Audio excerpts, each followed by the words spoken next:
Dear viewers, welcome to the fourth webinar of our webinar series Essay Contest Winners Forum, facilitated by the Goi Peace Foundation. My name is Patrick Petit. I'm a Goi Peace Foundation staff member based in Munich, Germany. I'm in charge of co-producing this webinar series Essay Contest Winners Forum. Today's webinar addresses the theme Faith as a Peacemaking Force. In that respect, we have the great honor and privilege for having among us two distinguished previous first prize essay contest winners as panelists on that webinar, namely Anjali Sarker from Bangladesh. Hi, everyone. Anjali represents the Hindu faith. Hello, welcome, Anjali. Thank you, Patrick. And then Adam Moscoe from Canada. Adam is a representative of the Jewish faith. Faiths have more often than not caused and promoted violent conflicts and wars in the course of history. However, faiths are actually meant to be a peacemaking force. Our two essay contest first prize winners, Anjali and Adam, are going to have a deep conversation on how they experience their faith as a force for peacemaking in their lives, and how faiths are in service to create peace on earth. In that respect, we have the great honor of having Anjali leading today's conversation with Adam at today's webinar. It is now my great pleasure to hand over to Anjali. Anjali, you have the floor. Thank you, Patrick, so much. Welcome, viewers. It's my great pleasure to be here today and to talk to you about this very important issue, the role of faith as a peacemaking force. And I'm very happy to see Adam here. Adam, welcome to the webinar. Thank you very much, Anjali. So just to get things started, why don't you tell Adam, what does faith mean to you as a young person, as a follower of Jewish faith? Would you please explain what does it mean to you? Sure, I'm happy to. I think it's interesting to reflect on Judaism as a faith. Oftentimes I think of it as equally a way of life and an orientation in society, but fundamentally it is a faith. It's just that when we come together as Jews, we tend to use words like community or social justice. There certainly is an element of prayer and spirituality, but it doesn't take the central focus sometimes that it could. And I think it's important that it does, because ultimately without godliness and aspiring towards higher level principles and ways of life, the Judaism as a community or as a way of life has very little purpose. So recently I got married. And that was, for everybody, that is, of course, a wonderful day. In Judaism, it takes on special significance where we see ourselves as being closest to godliness. Not that we could ever actually approach it or even see or understand fully what godliness is, but that our wedding day is a chance to get about as close as we can get in terms of heights of spirituality. So I'm coming off fresh from being at the top, and it's all downhill from here. So nice to hear about that. Congratulations on your wedding. As a person coming from Hindu faith, so from a very, when I was a child, I used to go to temples. I used to take part in prayers and rituals, not really knowing what is faith and how it shapes our lives. But when I started growing up, when I started reading books, and especially when I started reading about other religions, I think then I started to realize that how important the role of faith is in our lives. And particularly, a lot of people views different religions, faiths, as a series of rituals. So if you are a Muslim, then you pray 5 times a day. If you're a Hindu, then you go to the temple, you perform prayers. If you are, there are lots of other religions in the world as well. But I think faith goes deeper than rituals. So standing, right now I'm 28, and when I look back at my life and I reflect how faith has played a role in my life, I find that it helped me to ask questions. So it's about seeking, not really knowing that, oh, I know, God lives there, or this is the God and that is not. So for me, faith has given me the capacity or the capability to look inward and to seek answers, not just preach. And my religion is the right one and your one is the wrong one. So it has been quite a journey for me. Yeah. Well, that sounds fascinating, and I have lots of questions for you about how faith has influenced your journey and in the world of social entrepreneurship and social leadership, where faith comes in. I know as young people, we don't really get to talk about faith very much. It's not, when you go to Davos, it's not really a topic of conversation because we live in a secular world. However, Canada recently had an ambassador for religious freedom. It's like an ambassador level position dedicated to advancing religious freedom around the world. And we talked a bit about how one of our big blind spots as a government in terms of Canada, because I work in the government, is that we are so, in terms of our foreign policy, we don't recognize that the majority of the world's people are people of faith. So Adam, can you give me some examples of how you live your faith in your daily life? Sure. Well, a couple different things come to mind. One is a lot of emphasis on Shabbat. So Shabbat, or the Sabbath, is Friday night to Saturday night. But it really is more than that, because starting about, let's say, Wednesday of every week, you're already starting to think, what are my plans to make Shabbat this weekend meaningful? And the reason why we put such emphasis on this is because it's seen that this is the seventh day of creation. There was nothing to be created in the world. The world was done, but we believe that God took a rest, and that rest is fundamental to our well-being, to our existence. And so we remember and we emphasize the Shabbat and sanctify the Shabbat to keep it holy and to keep us as Jewish people together as one around the world, as a minority around the world. So for me, it's planning and making most of it. That means family dinners, it means dinners with friends, and then it means going to synagogue on Saturday morning and singing the prayers, sometimes helping to lead the prayers, and then really spending time with family and friends and devoting time to reading. And I don't strictly observe all the laws of Shabbat, but I'm trying to aspire to. Some of them being, not driving or not spending any money on the Sabbath, not using electronics or my phone, taking a cell phone detox day. So there's a lot of reasons why Shabbat is so important. The other thing that's fundamental to my life is music and singing. So I get a lot out of connecting spiritually through music. I'm a singer, and so the opportunity to lead prayers or lead what we call tefillot, which is the Hebrew word for prayers, is very inspiring to me, and it lets me to connect on a different level. But I also think it's important to make time for learning, and Jewish culture places a great emphasis on regular learning, not just the Torah itself, but also all the many, many commentaries and books that are still being written today to help us better understand our faith. And so devoting, at least a couple hours a week to learning is something I'm hoping to do as I plan out my life. That's so inspiring to hear. And especially right now, we are living in this world where everyone's talking and everyone's doing something all the time. So if you are not working, then people think you are lazy, or you are not fast enough, you are not smart enough, you are not living up to your potential. But I think through this, while we are going through this very busy, hyperactive life, we forget the value of taking rest, just slowing down a bit, taking a pause, reflect. And the way you follow, the way you practice Sabbath, that inspires me. Like, if I think about my weekends, even during the weekend, sometimes I feel myself thinking about, okay, what's next? Right? What else do I have to do? Can I just do some of the some of the tasks that I have for the next week? Can I just can I just move ahead?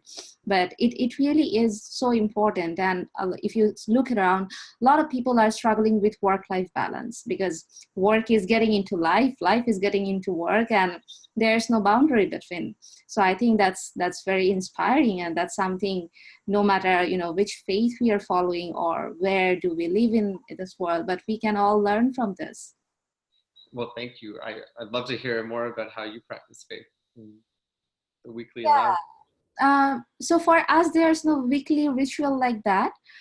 Depending on how religious you are, how strictly you follow the rituals. Usually, some people, they perform prayers every day. Some people just perform the big prayers and the big festivals that happen, different times of the year. I think personally, I like to pray whenever I feel like praying, whenever I feel like, oh, I need to connect with myself, or I need to connect with something bigger than me. So then I just decide, okay, I need some time off and I need to pray. I need to talk to someone. Beyond that, I participate in the festivals that we have. And it's interesting that just came to my mind after we started this webinar that my name, Anjali, that actually has a very religious meaning. So my name actually means offering to God. So it's not any particular type of offer. It doesn't have to be money, of course. It doesn't have to be anything specific, but even if you have only water to offer to God, that is Anjali. That is the offer. That is the gift from you to God that you are submitting yourself. So I find it very interesting that no matter, whether you are rich or poor, or you are able-bodied or not, whether you are a man or woman, you have this connection with God. And depending on, how much scope you have, you can offer something very big. Like during the festivals, you will see that rich people will bring tons of food and, sweets and lots of stuff to offer, to give offerings at the temple. But even a beggar who doesn't have anything, right? Even that person can come and just take the blessings from God. So that is one place where there's no hierarchy. When we pray, there's no queue. So it's all very crowded. People are chanting, people are offering flowers, people are offering sweets, and there's no difference. So I find that a very important part of faith in my life is seeing how faith bring people together.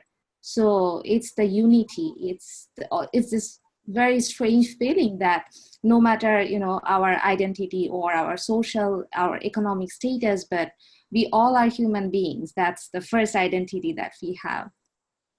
Absolutely. No, it's very resonant, very interesting. And we don't actually do offerings in Judaism anymore. Like the idea is once the temple was destroyed a zillion years ago, we sort of lost that capacity. And now there are many people, religious people, who believe that there will be a Messiah and then the temple will be rebuilt and those kinds of offerings can continue. So we try to come up with the spirit of offerings, just like you described, but through prayer, basically. That's sort of a substitute that we have until the temple is rebuilt. So I'm curious to know that faith, though it's an individual thing, but again, there's a bigger role that faith can play in terms of peacemaking, or, what I was just saying, it can do a lot to bring people together. So how do you see the role of faith in peacemaking, and especially in today's context? Well, speaking personally, I think I grew up really with a strong understanding that as a young person of faith, I have a responsibility to be a force for peace and for bridge building. And so, partly comes from my name, which is Adam, but it's also, my Hebrew name is Abraham, actually. So a completely different name, but the founder of not just Judaism, but also Christianity and Islam. And so that role of being somebody who at least understands Christianity and Islam and then can be somebody to build friendships and advance peace, that's something that I've always felt was within me.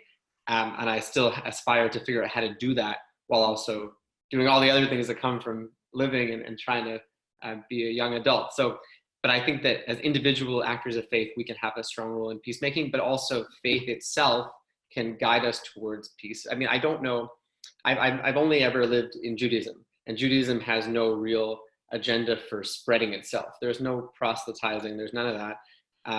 So I'm not familiar with that, so understanding Judaism, it seems clear that our faith can exist in harmony with others, and that drawing upon the values of our faith and that I know that we share with others, we can heighten ourselves to be a little bit less aggressive, less prone to conflict as peoples, and more prone to self-improvement towards a better world. And that it's easier said than done, though.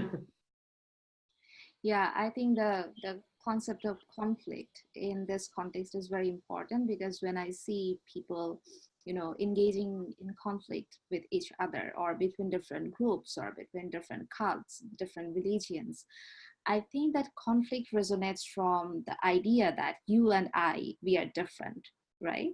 And this notion that I'm better than you, I'm superior and you are inferior. But the way I see the role of the role of faith in peacemaking is, faith actually, at least in my case, faith taught me that you are no better than, another person coming from a different religion, but also you are not worse. So it really brings everyone on the same platform, that you don't have to look up to someone. I really like this quote that one of the famous saints in my religion, he said that, never look up to anyone and never look down on anyone. I think both of the parts are really important. They are equally important. So often when we look up, we praise people, like, for example, we praise the rich people, or I don't know, we praise the celebrities. We kind of worship them as if, they are better human beings than we are. But it's really important to keep in mind, in my opinion, that even a person who's, driving a truck, or a person who's sweeping the streets, people who are socially considered, coming from a lower class or something like that, we can't look down on them. I think it's very important. And that's what faith taught me. And that's why I believe faith can have a huge role in peacemaking if practiced well. If we can talk about faith openly, without any confusions, or without any assumptions that, I'm better than you are, then it can do a lot in terms of how to bring people together, how to give people a sense that our blood is red, no matter, whether you are a Jew or you are a Muslim. I'm a Hindu, but we all have the same kind of blood and we all are equal. Absolutely. And sort of starting from that principle that we're all human, we can actually get beyond, the narrow objectives that fuel conflict, and seek towards an understanding that what we're all aiming for is a better world. This is fundamental, obviously, but we've seen amazing examples of religious communities getting involved in peace negotiations, or I think Mozambique, if I recall, other examples where faith leaders, faith communities have been the deciding factor in the peace process. But there's all kinds of examples, like even you take the Israeli-Palestinian conflict, some of the best breakthroughs in the relationships have been where leaders from both sides have found commonalities by talking about faith. Talking about faith, talking about family, talking about the things that bring them together and that keep them motivated to wake up in the morning. And then that promotes a sense of shared understanding that can fuel real progress. So I think it's so important. And like, it's interesting. Some people in Judaism believe that it's not super helpful to talk in these kinds of contexts. Like, some people don't support what I'm doing right now. Not that there's anything so controversial about it, because their view would be that I should spend every moment of my waking hours learning about Jewish tradition, learning Jewish law and customs. And I'm not prepared to share or speak on behalf of Judaism until I'm really a master. Or there's the alternative, which is just to speak as I am right now from my own experience. And I think this suits my personality, but it's important. I try to keep that in mind, that I'm definitely not a representative of my faith. I'm just somebody practicing it in my own way, also mindful of how I want to have a positive role in pursuit of peace. Yeah, and because you are coming from Canada and I'm originally from Bangladesh, and right now I'm living in the United Kingdom. So I'm very curious to know about your country's context. A lot of people, and especially at least people that I talk to in universities, people look at your country, Canada, as a very progressive country. How do you explain that? What's happening? And especially these days, we are seeing a lot of religious conflicts happening in different parts of the world. And where I come from, there are, young people, some of them, they are neutral, like they don't practice faith very openly, very visibly, but a lot of them are quite frustrated with, the role of religion and how fundamentalism, terrorism, this kind of things are on the rise. So what do you think is a good example from your country that we all can learn from? How to be more progressive, how to be more tolerant? Well, I guess we've benefited. So being part of a religious community, but also in a country where there is a clear separation between the religion and the state, I think that's been so important for not just Jewish communities, but every religious community to be able to have the freedom and to also not have that link being connected between politics and conflict and all the things that can go wrong in society and religion. And I guess in a country where religion and politics are fused, it's hard to separate the two, and religion becomes the enemy when really the enemy is more like corruption or violence. So in Canada, we're pretty lucky. I mean, we do have some issues: rising anti-Semitism, rising hate crime rates. We have Quebec recently passed a bill. Quebec, which is a secular French society modeled after France and trying to be like France, and has passed a bill forbidding public workers, including teachers and doctors and nurses, from wearing any religious symbols visibly in the workplace. So this is obviously a huge conflict. The Prime Minister, the rest of the country is very much opposed to this law. And during the federal election campaign we have now, this will be a debate for sure. Religious freedom was a debate in the last election as well. There was a conservative government that was trying to get reelected. It didn't get reelected, but one of the promises they made was to create a tip line, so that if you had one of your neighbors doing something that you thought was barbaric, a barbaric cultural practice, quote unquote, you could call this hotline and report it. So we've had debates about these issues, but overall we are pretty lucky that there's a sense of safety on the streets for those that are practicing faith. That's of course fundamental, almost like the hierarchy of needs: security, and then all the other things that can come from that. Another thing that I'd say is there isn't such a sense of power being centralized within one faith community. But I think that the Jewish community certainly is quite tiny and is influential in the public sphere, but not so disproportionately more so than other faiths. And so that sense that the public sphere is open to all faiths, it must be maintained, and certainly not to be seen that one faith has prominence over another. Now, we still do have Catholic schools and other things, whereas other faiths don't have state-funded schools. So there are definitely things to be worked out.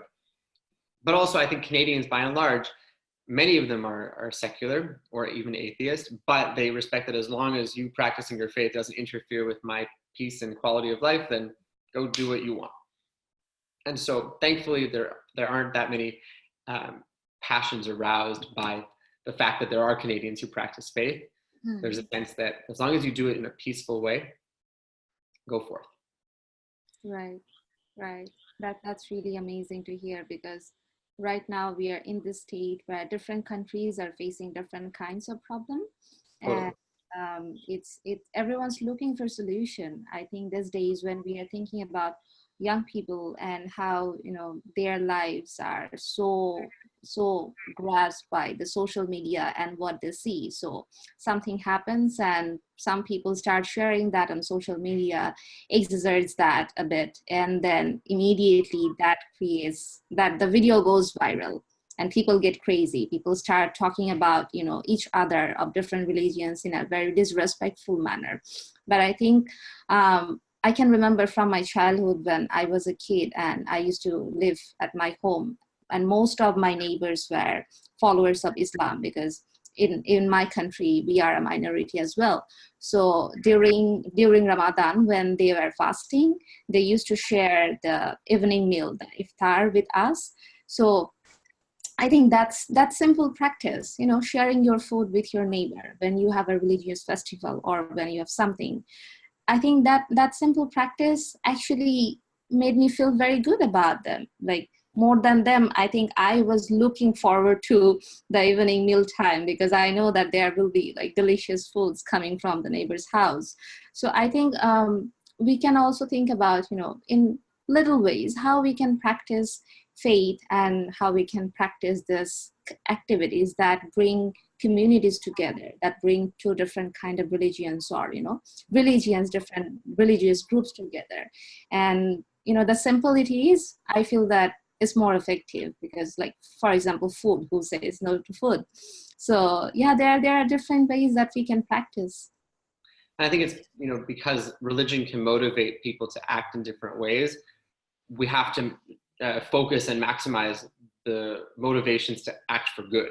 That when religion inspires us to do good, we need to maximize that energy and sort of capitalize on it, including helping people during times of stress. So even yesterday in my synagogue, we were honoring the owners of a bakery who they ran this bakery in Ottawa for generations, almost 100 years, and it just closed. And one of the things that we emphasized a lot was how much effort they had done to reach out to other communities. So for example, a town that was facing power outages and had no source of food, they provided bread. For the local food banks, they would provide bread. So this is, religiously motivated in a way. The whole bakery was religiously motivated, but to focus their efforts and energies on helping others who are less fortunate, it's essential. And part of building the public's understanding that faith can be harmonious with the rest of society's goals and can support those that are less fortunate. Yeah, I think there people can really see the value of belongingness, the value of being in a community, be it religion or something else. But whenever there's a community, it's more powerful and more impactful than individuals, working alone. So I think that's really a great example that if religious groups take their activities beyond their, temples or churches or synagogues and actually work for people in the society, work for the underprivileged people, or work for support different groups who are vulnerable. I think there people see different phases of the religion, like how religion, no matter which religion you are following, but you can be benefited from a community and it can be helpful for the society as a whole. Absolutely. I'm wondering, so if you can share a sacred message or a prayer with the world, what would that be? Like, we all have different, I just shared one of the quotes that I really love, and I'm thinking, like, if you have something like that, something that you're really fond of. Oh, there's so many to think about, but basically we say 3 times a day this prayer, Oseh Shalom, he who makes peace in the heavens, may he make peace for us. So in other words, we're saying, God, like, we know that you have the key to peacemaking. Please share it with us because we need your help. We can't do it alone. And so there's humility in that our human actions can't bring peace on its own. We also may need divine intervention sometimes. So we pray for that. I think I would love to share another favorite quote of, so it's not a particular quote, but in my religion, there's this saying that if you love God, the best way to express your love for God is to serve his creations. So the creation could be a person, the creation could be an animal, could be an insect. But if you just think about it, we believe in our religion, it's said that God lives in all the living creatures. So if you are a person or, something somewhere, if you are a living, breathing being, there's a part of God that lives in you. So if you really love God, then you can't disrespect another person, no matter what's his religion or what's her religion, but he or she is a person to begin with. So you have to respect her, you have to take care of her. So I think that really goes to the core of, how I see faith and how I see that it can really be a force for peacemaking is, if we all believe that there's God in everyone, how can I harm another person? How can I hurt another person? How can I do bad things to a person? Because there's God in him. So I feel that, messages like this, if these things can be shared more widely, I think that will be beneficial, because this is not me saying that, practice this ritual because this is good. I'm not preaching anything, but I'm saying something that's applicable in any context, anywhere in the world. You can just think about this and see, oh, I should really serve other people because it means something. It means something. It's good for the society. And I think part of the challenge is that we create labels and structures. So for example, I was thinking, you're talking about how could somebody harm another person if they're also created in the image of God, or part of God is within them. And Judaism totally believe that too.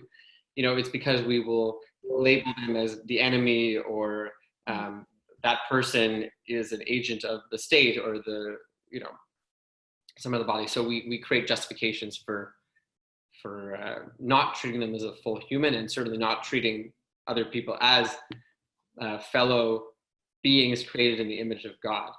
And that's a major mindset shift, certainly. Very challenging. You can imagine somebody who's a soldier having to be trained to view somebody as the enemy. But I think also, and certainly for peace negotiators, to recognize that they're dealing with humans who are at the core seeking the same objectives as they are in life. But it's too convenient to simply ascribe labels and assume that they are representatives of an institution rather than real people. Yeah, and especially when we find faults in other people. Like if I think, oh, Adam is a bad person, look at, what he did. And then immediately my next sentence comes as in, oh, all Jews are bad. That Sure. just religion is bad. I think these assumptions are really dangerous when we try to categorize people, or, the way you said, when we label people too quickly. But we actually, in Judaism, like if somebody, say for example, there was this guy, Bernie Madoff, a Jewish man that robbed a lot of people, basically was in charge of a scheme of fraud, and many, many people were impacted. And we consider that as an example of a chilul Hashem, a desecration of God's name, because we know that when that happens, it does tarnish the name of the entire Jewish people, not just foreigners. So, but you're absolutely right. It's still, at the same time, it's not fair and not just to stereotype or take one example and apply it to the whole faith. Yeah, and do you see, a lot of young people are involved in different kinds of, peacemaking work, different kinds of social work where faith also plays a role. What advice do you have for young people who would like to do something, maybe contributing in small ways, not taking that as their career, but what can they do differently? What do you think? I think oftentimes the interfaith activities that I've been part of have been a little bit too limited, whereas most of us in our jobs, in our daily life, we actually are interacting with people of different faiths all the time. The problem is we don't talk about our faith and how that motivates us to do what we do. For example, in government, it would be really interesting to hear from some of my colleagues, what motivated you to pursue a career in public policy, in trying to create a better country that is more safe or more prosperous or more involved in global affairs. For many of us, there's a religious perspective in that. We in Judaism, there's an obligation of tikkun olam, to try and repair the world and pursue justice. Those are fundamental values. And I think it's probably appropriate to share that. And so I just think we need to create a culture where people are open and discussing these motivations, not to debate them or to say yours is stronger than mine, but it's more to be transparent and be like, yes, I'm a person motivated by faith. And if it seems that I'm highly motivated to make a positive difference in the world, it's true. And faith is part of that motivation. That's very powerful. That's incredibly powerful. When I think about young people's role in peacemaking, I feel that a very underappreciated, underrated skill is listening. So if you really want to understand someone, and especially if that person comes from a different background, a different faith, a different community, it's really important to listen to him, to her, before, just preaching your own thing. So often we prefer to talk about our religion even before we give the other person to talk about his. So I think it's really important that we sit with each other and we ask questions, not to just say, our answers, not to just give replies, but we should really ask questions to understand, to listen to that person and, to understand where he's coming from and what brought him here and how he views the world, how different that is. We all have a lot of things to learn from each other, I believe, just like I learned a lot today from you. Thank you. And I'm curious to hear from you in that sense of asking questions. Like when you were in the UK, and I know you've been in some wonderful universities and fellowships, and oftentimes I'm assuming these are fairly secular environments. So when you talk about faith as part of your being and your motivation, how do you navigate that? So it's quite interesting. I feel that there are a lot of commonalities between different faiths and even issues that are a little bit controversial. For example, LGBTQ rights. So different people have very different viewpoints, and that often has some religious grounds. But I think so far, right now I'm living in Oxford, and the way I see people engaging with each other is no matter whether you have a different viewpoint from the person that you are talking to, if you are patient, I think then you can discover, the real reasons behind that person's viewpoint. So back home, where it's a lot more chaotic and people often don't engage, they prefer to just say what they think is the right thing. So compared to that environment, and especially when it's a group of open-minded people, a small group, just talking to each other, sharing different things, sharing different viewpoints, I feel once we start listening, it really becomes much easier to accept different viewpoints. So it's very chaotic in the beginning. So when you are talking about something that people don't agree on, initially the reaction is, oh, I mean, that's just so wrong, and I come from X religion and this is forbidden, this is absolutely it doesn't make sense for me. But after an hour, and I have seen that happening in real life in different contexts, that when people really have the patience and the commitment to engage in a proper discussion, then at the end of the discussion, that seems really obvious that, oh, I understand you. Maybe I don't agree with you, but I accept. I think there's this differentiation between agreeing to something and accepting something. It's really important. We don't have to be on the same ground all the time. And religions and even religious practices can be different, can range from A to Z, all different sorts of things. But it's really important to listen to each other and accept the person as he is. Absolutely. No, I totally agree and accept. Preferably, and if not, at least, listen to that person, give him a chance. So I think it was really wonderful to have a conversation with you, honestly, and to hear what you were saying in your context and your advice for the young people. And it's my great honor to engage in this conversation, because this is a topic that we often feel, if not shy, but we often try to put that aside. Faith is not really a very popular conversation topic that we have the luxury to engage in, all the time. But thank you, Goi Peace Foundation, for, allowing us to be here. And it's a great pleasure. I hope the viewers will enjoy this conversation as much as we did. Thank you, Anjali. It really was a pleasure to speak with you as well. And I hope that we can stay in touch. And I hope that those of us young professionals, young people, we're both actually the same age. I'm almost 28. Those of us who are engaged in the practice of faith can stick together, and because we will be no doubt shaping the futures of our religious institutions and our religious ways of life going forward. So there's a lot of learning to be done, not just in why we do it, but also how to do it and how to keep our generation involved in faith and in using faith as a force for peace. Thank you so much. Thank you, Adam. And over to you, Patrick. Yes, thank you so much, dear Anjali, and thank you so much to you too, dear Adam, for sharing your great experience and stories, and for inspiring us with your insights and your wisdom on today's topic, also based on your faith traditions. Addressed to the viewers, our next webinar will be in October. Details will be announced on the Goi Peace Foundation website and Facebook page. So thank you very much for watching. I hope you will join us again next time.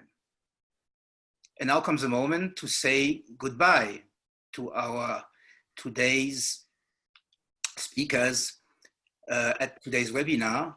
So Anjali, thank you so much. Thank you, Patrick, and goodbye, everyone. And I very much appreciate on your sharing your wisdom. And thank you so much to you too, Thank Adam. you. Thank you very much for sharing your wisdom on your face. Thank you. Beautiful.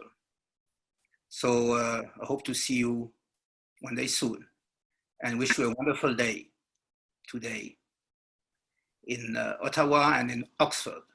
Thank you. À bientôt. Au revoir. Au revoir. Goodbye. Goodbye.